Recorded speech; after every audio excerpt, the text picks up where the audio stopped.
6e journée de Betclic Elite, le basket pro français dans ton écran by la LNB, voici ton résumé. 0 victoire, 5 défaites, c'est le difficile bilan du Portel avant de lancer cette 6e journée contre Roanne. Les nordistes toujours soutenus par le chaudron. Gresham sur un dunk arrière, mené d'un point à la mi-temps. Les Roannais sont complètement dans le match dans le 3e quart et passent même devant. Ici, Tavian Dunn-Martin trouve une percée. 70-65, le SSM pousse, les visiteurs encore s'accrochent et cette fois c'est Kellan Grady qui tente une incursion dans la défense adverse. Mais les hommes de Cholet laissent de plus en plus d'opportunités au Portel dans le 4e quart-temps. Benoît Mangin cherche un Fleming Jr très actif. L'ancien de l'université de Floride réalise d'ailleurs son meilleur match LNB avec 16 points et donne un vrai élan à son équipe qui finit bien mieux que la chorale dans cette partie. Défensivement notamment avec des contres qui pleuvent et des interceptions qui se succèdent, bloquant une formation à vocation offensive à seulement 11 unités. Véritable délivrance au chaudron, voilà la première victoire de l'ESSM. Qualifié en Basketball Champions League, Cholet recevait à domicile une équipe Euroleague, Monaco. Une bonne occasion de se tester à la Meilleray avant des grandes soirées européennes. Des matchs où chaque petite erreur se paye. Perte de balles de TJ Campbell et Alpha Diallo. Et déjà les deux mains dans le cercle en contre-attaque. Un premier quart qui tourne malgré tout en faveur de CB grâce à un Jerry Blakes dans un bon tempo. Top scorer de la rencontre avec 23 points. Si la Roca Team va tenter d'accélérer dans les 10 minutes suivantes, les Cholais tiennent bon et restent au contact pendant presque tout le match, grâce notamment à une bonne défense. 67-67, à 2 minutes de la fin, Blakes a même un ballon pour passer devant. En feu follet, il danse devant Okobo et finit par scorer. La salle rugit avant d'être calmée, aussitôt par la combinaison entre Okobo et Hall sur alley-oop N1. L'intérieur américain offre même un massage gratuit à Neil Sacco. Instant clé où les Monégasques vont s'emparer de la victoire. James se charge de conclure sur une passe décisive. 69-75, Cholet s'incline pour la première fois. Monaco est à 6-0. Après avoir été battu par Monaco et Saint-Quentin en Betclic Elite puis par l'Étoile Rouge en Euroleague, l'Asvel tenait à vite retrouver de la stabilité ce week-end contre Nancy. Chose faite assez rapidement dans la partie en frôlant les 30 points dans les 10 premières minutes. Luau Cabarro assure. Déjà à 40-28 à l'approche de la mi-temps. Pour le SLUC, Tyron Johnson est servi de haut panier. L'ancien de l'ADA titulaire dans le collectif de Lautier prend ici le meilleur sur TLC. 10 points pour lui.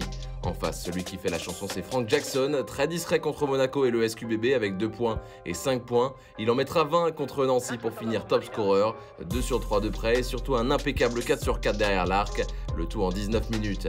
Il répond présent, permettant à l'Asvel de renouer avec le succès. La formation de TJ Parker est 5e de Betclic Elite. Décidément, Bourg-en-Bresse se révèle être une superbe attaque en ce début de saison et c'est Nanterre qui va en faire les frais à Equinox samedi avec un Zachary Rizaché qui est en train d'exploser complètement dans son nouveau cocon. Après son record en carrière contre Gravelines Dunkerque, le fils de Stéphane l'améliore encore, 24 points en à peine 21 minutes. Le prospect de 18 ans traverse le parquet ici pour une contre-attaque éclair. 65-47, les Burgiens n'ont pas du tout l'intention de se calmer. Azeya Mike est fort sur le drive et dépose avec autorité. 85-67, la meilleure attaque de Betclic Elite a très tôt tué le suspense pour vaincre à domicile Nanterre 92. C'est à Dijon, chez son ancien club, que Laurent Leniam a coaché son dernier match avec Gravelines Dunkerque. Après cette rencontre qui s'achèvera sur une 6e défaite en 6 matchs des nordistes, le BCM annoncera l'entame d'une procédure contre son entraîneur. Sur le terrain, pas de place au doute, la JDA est au-dessus et fait tourner intelligemment à l'image de cette séquence où tout le monde touche la balle et Hunt va se charger de finir vers le cercle. Cameron Hunt qu'on retrouvera en isolation et qui fait absolument ce qu'il veut dans la peinture. 22 points au total, 21 pour Rovat, 17 pour Holston et 15 pour Lazic, des Dijonnais qui rayonnent en allant chercher même les 90 points au total tout en signant un 2e succès cette saison.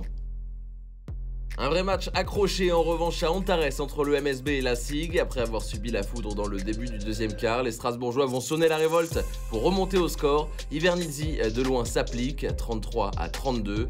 Lui et ses coéquipiers inscriront 15 points en 5 minutes pour complètement revenir avant la pause. Chandy Brown se montre agressif et finit en contre-attaque 39-37.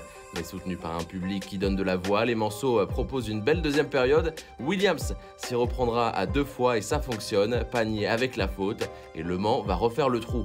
Jusqu'au bout, il ne faudra jamais enterrer les Alsaciens qui ne veulent jamais lâcher alors qu'ils sont revenus à 5 points. Regardez Hooker qui va finir après interception. Petit vent de panique dans le public qui reste debout mais qui pourra finalement exulter. Les hommes d'Elric Delors, solides mentalement, terminent de la meilleure des manières. Record de la saison pour Abdou Ndoye à 20 points qui vous offre un joli sourire. Le MSB se relève après l'échec à Nanterre.